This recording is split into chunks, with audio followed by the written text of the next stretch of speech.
اور آپ نے صحیح مسلم میں ارشاد فرمایا ان الرجل العظیم السمین لیأتی عند اللہ یوم القیامہ لا یزن جناح بعوضہ، ایک عظیم آدمی یعنی منصب اس کا عظیم ہوگا، السمین موٹا تازہ، جسمانی لحاظ سے موٹا تازہ ہوگا، اللہ کی عدالت میں آئے گا، اللہ اس کو تولیں گے تو اس کا وزن مچھر کے پر کے برابر بھی نہیں ہوگا۔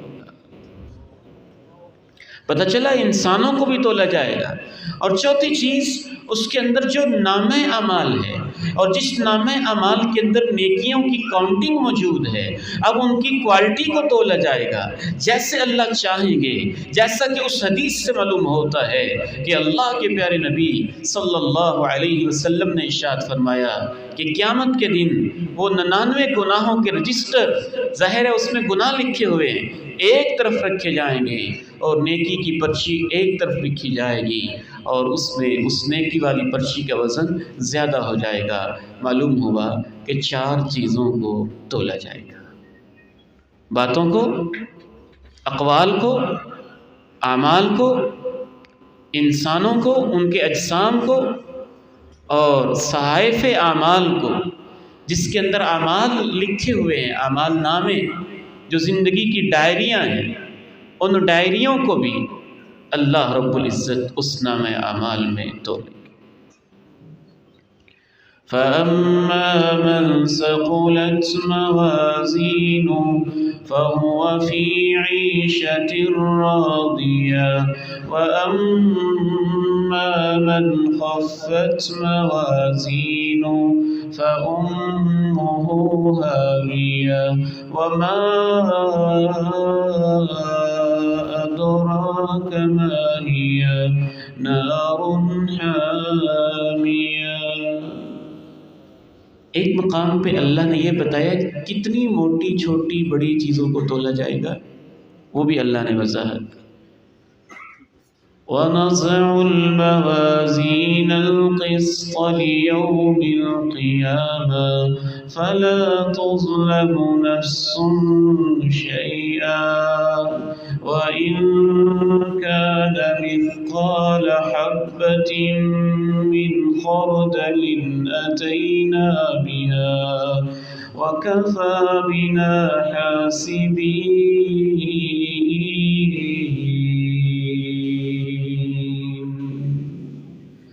اور ہم انصاف کے ترازو قائم کریں گے، کسی پہ کچھ ظلم نہیں کیا جائے گا۔ اگر رائی کے دانے کے برابر بھی کوئی عمل ہوگا تو اسے بھی ہم تولنے کے لیے لے آئیں گے، اور حساب لینا ہمارے اوپر بس ہے۔ پتہ چلا کہ ہر چیز کو تولا جائے گا۔ مجھے اور آپ کو فکر ہونی چاہیے دارالاصلاح کے اس پلیٹ فارم کے اوپر اللہ ہمارے ان نوجوان بیٹوں، بھائیوں اور عزیزوں کی محنتیں قبول فرما لے۔ آپ جس محبت شوق کے ساتھ آئے ہیں، اللہ ہمیں واقعی جس مقصد کے لیے آئے ہیں اس مقصد پہ کہنے، سننے، بولنے، سب کو اللہ جتنے بھی کہنے، سننے، بولنے والے لوگ ہیں، حاضرین ہیں، سب کو عمل کی بھی توفیق عطا فرمائے۔ کن چیزوں سے وزن زیادہ ہوگا؟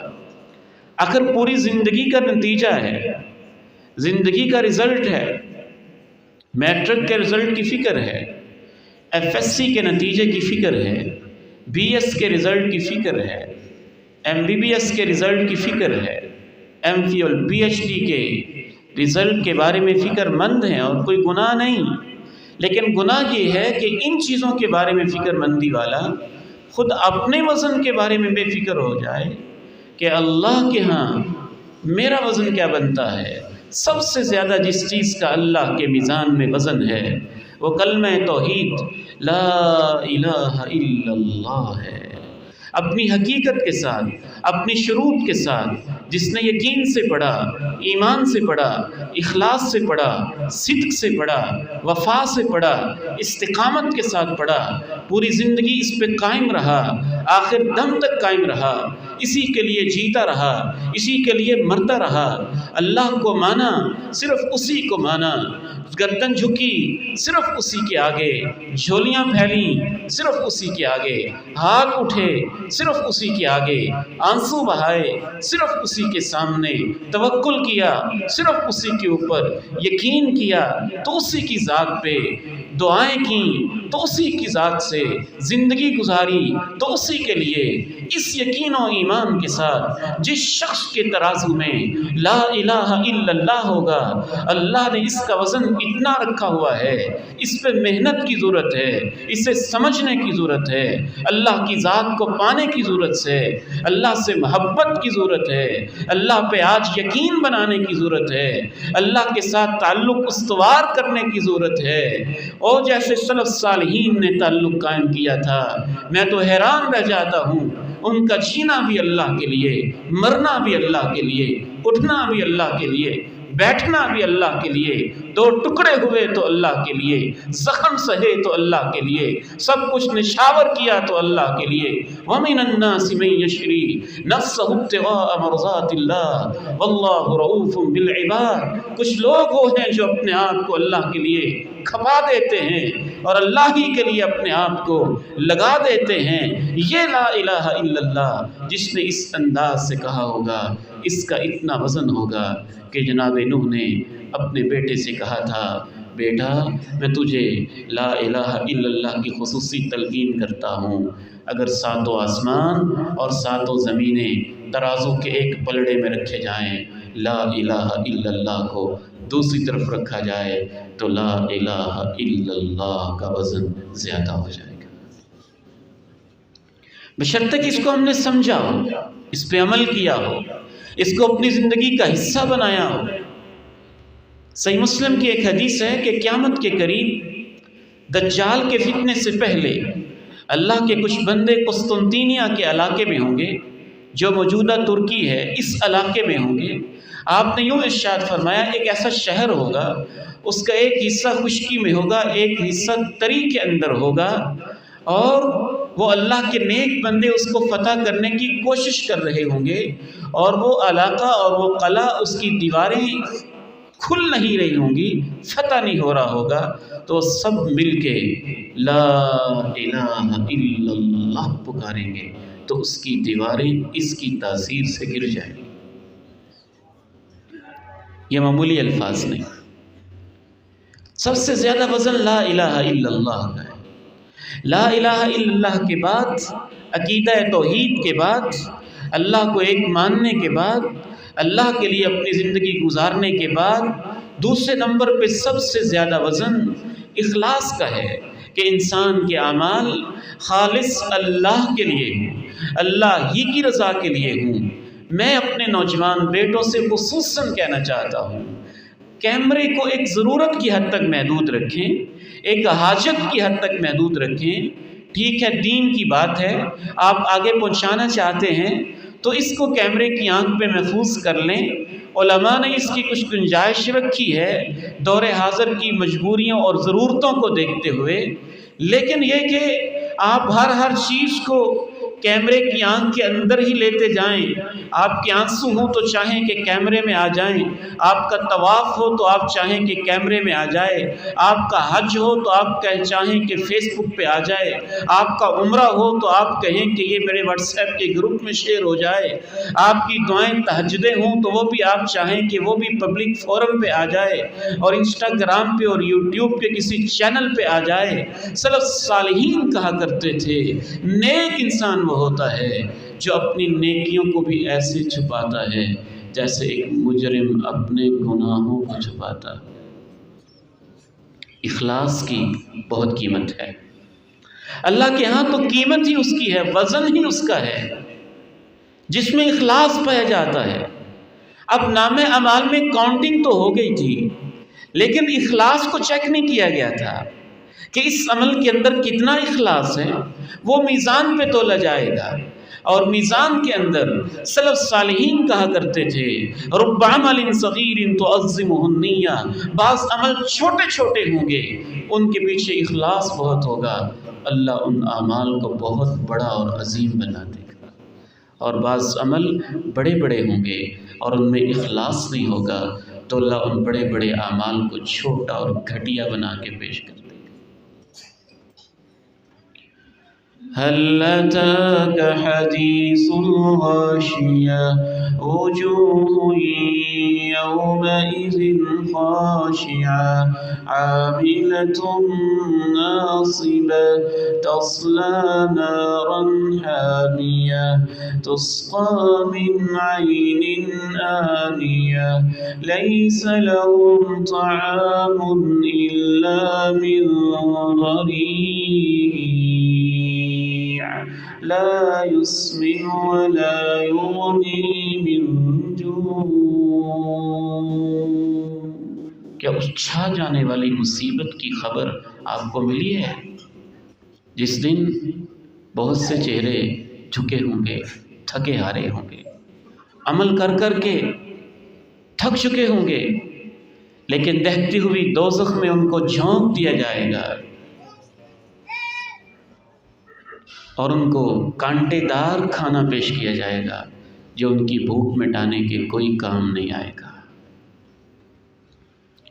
اس کی ایک وجہ بھی اخلاص سے عاری ہونا ہے۔